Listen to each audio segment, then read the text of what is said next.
15 août 1971, fin de la convertibilité du dollar en or.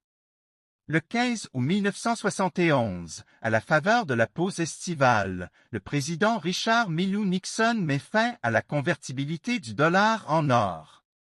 C'en est fini de l'étalon or, ou argent, sur lequel s'est fixée la valeur des monnaies pendant 2 millénaires.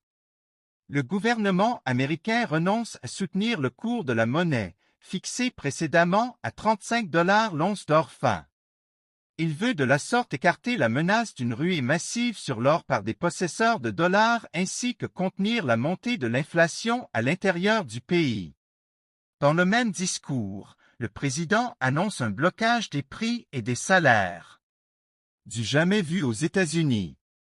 Cette dévaluation de fait du dollar consacre la fin de la stabilité monétaire de l'après-guerre induite par les accords de Bretton Woods.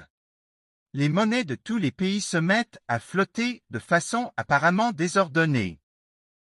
Leur taux de change varie au jour le jour de façon à ce que s'équilibrent les balances commerciales des différents pays. Il varie aussi sous l'effet d'attaques spéculatives qui anticipent d'éventuelles réévaluations par les gouvernements. 2 ans plus tard, l'économie mondiale entre dans une durable langueur, caractérisée à la fois par une rapide hausse des prix, un chômage élevé et une croissance poussive, concomitamment à un effondrement de l'indice de fécondité dans tous les pays occidentaux et au premier choc pétrolier lié à la guerre du Kippour. C'est la stagflation.